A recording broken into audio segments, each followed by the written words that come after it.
In this episode of Akram's Ideas, I'm going to share with you my 4th of July proud dress project, so stay tuned!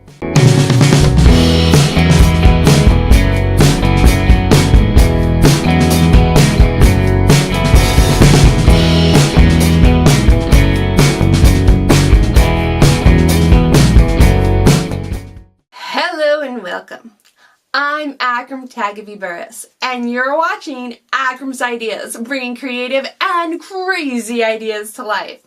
In this 4th of July special episode, I am showing off my 4th of July proud dress project.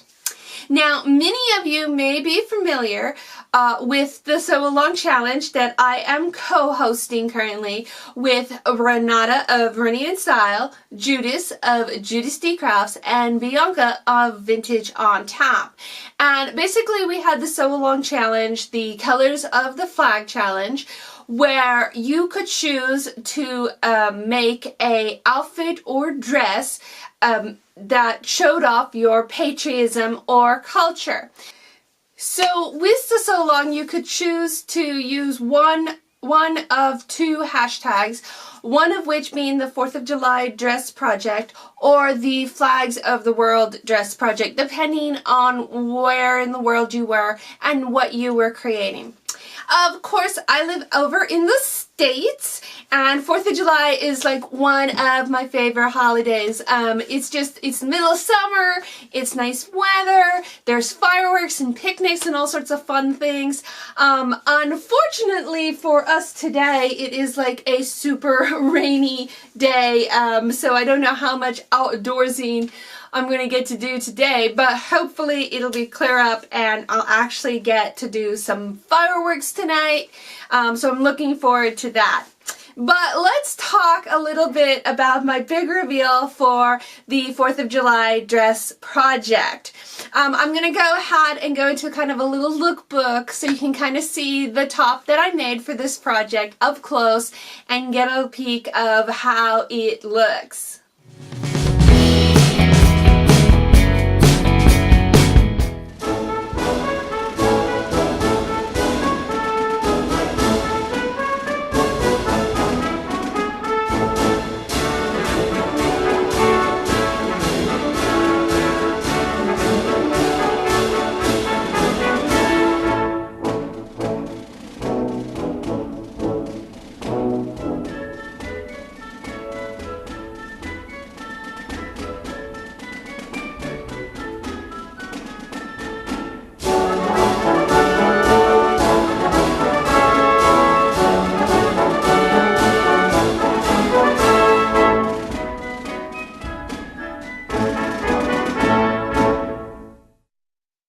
Now, for this project, I chose to make the Lily Blouse from Coco Waha Crafts. I actually purchased this pattern like the day it was debuted. I loved the sailor collar on this top. I thought it was super lovely. This particular pattern has both a blouse version and a dress version. And the dress version is kind of a cocoon style dress. And I'm not really sure how flattering that shape would be on me because I got kind of some big hips and stuff going on. So, but it was the blouse that I fell in love with. And I knew right away that that would be great for this project because I wanted the contrast between the red stripes and my lovely little nautical blue navy stars here. I thought that it would give it a great look, and it was a twist of sort of a classic sailor type collar with more of a modern point collar in the front and then the button placket. I thought it just had the best of both worlds, where it was kind of modern but yet still really classic look, and I liked the feel of it. Now, originally I thought about making a dress or something, but I knew I wanted to go all sort of novelty themed here, and a full dress and something like this would be maybe a little too much. Also, I wanted to wear it for the 4th of July. And when on the 4th of July, you do a lot of outdoor activities. You go have a picnic, you sit in the grass and you'll watch fireworks. You go to the lake, you know, just go outs and abouts. And wearing a dress wasn't something that you would normally, like I would normally do on the 4th of July. Typically I'm wearing like harpies or shorts or something and just running around, you know, outside, outdoorsies. So I wanted to make a top because I thought that it would be the most versatile of this project. I thought about making a separate skirt, maybe a matching thing out of some leftover fabric, but as it turns out, I really didn't have any of the red and white stripe. I have very small pieces left over, and it had to do with the fit, which I'll talk about the construction here momentarily, but I had to cut the sleeves a couple of times for this particular version of the blouse. So I ended up with very little of the red and white. The same thing kind of happened when I cut out the collar on the navy stripe, on the navy stars. I had to recut them a couple of times because I had some issues, and again I'll get into the construction momentarily. But I ended up with a very limited amount of that fabric as well, much more than the stripe, but I still didn't have enough like for a full skirt that I kind of wanted to make or thought about making.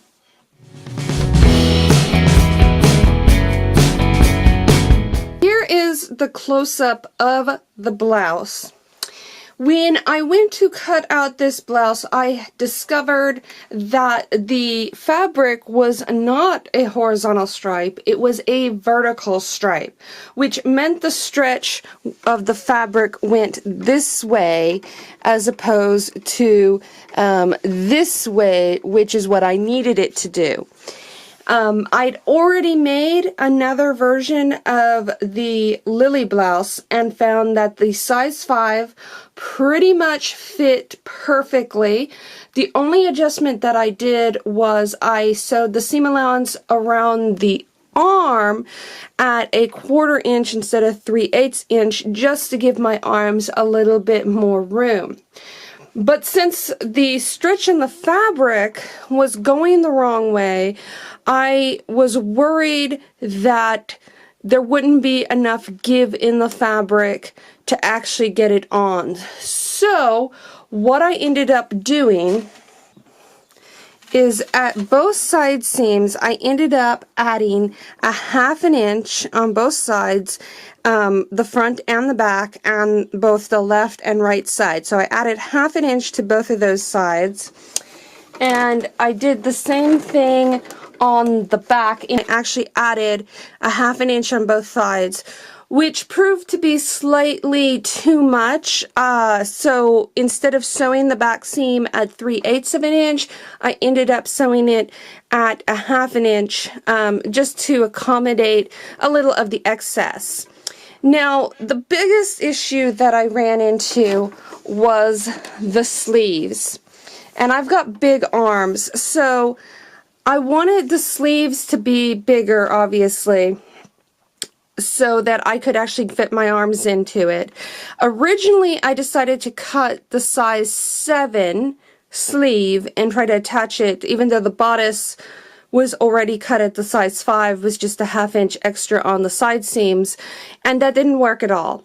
So what I ended up doing was cutting the size 5 sleeve, but actually adding an inch, not to the seam parts, but an inch into the center of the seam here. So I basically slashed the pattern, added an inch, and cut it that way.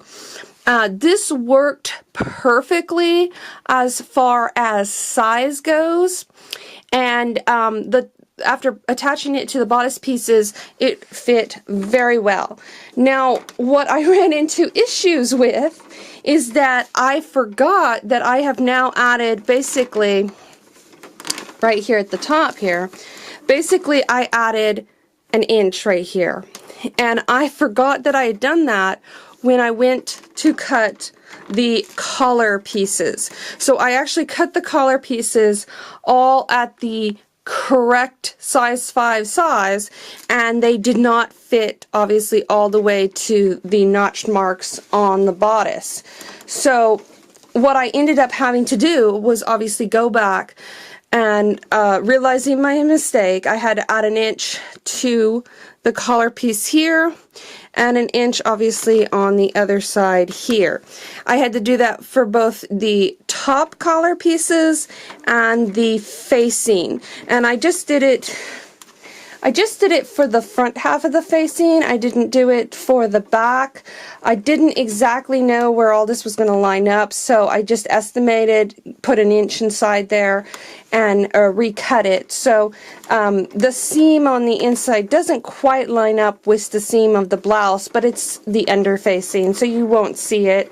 And overall, it does fit the shape of the collar, so it did line up that way. For the button placket, this is the first time, this blouse pattern is the first time I've done a button placket like this, where it wasn't a full set of buttons. When I made the first Lily blouse, I had some problems getting this triangle to lay correctly, and it was a little off center. This blouse, however, I got a nice sharp triangle on.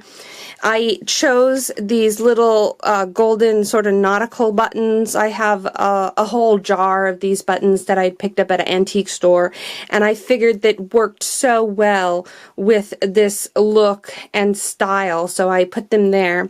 My only regret is that I wish I'd put the top button slightly higher, because there's a little bit of a gaping right there, but it may be also due to the stretch of the fabric, since it's going the wrong way as far as stretch goes. Turn her around here, you can see the overall effect on the back of the blouse, which is exactly how I envisioned it. I wanted this little nautical sailor look against the red and white, and it just turned out beautifully.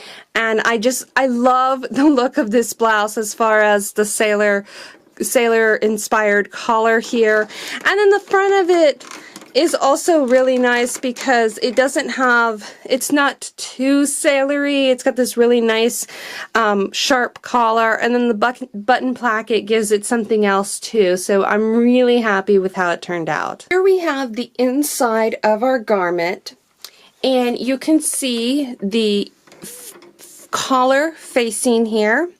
And to finish the collar facing, I did do a zigzag stitch around the edge, and I also used my pinking shears to go ahead and trim that off, making sure that there were no unravelly bits.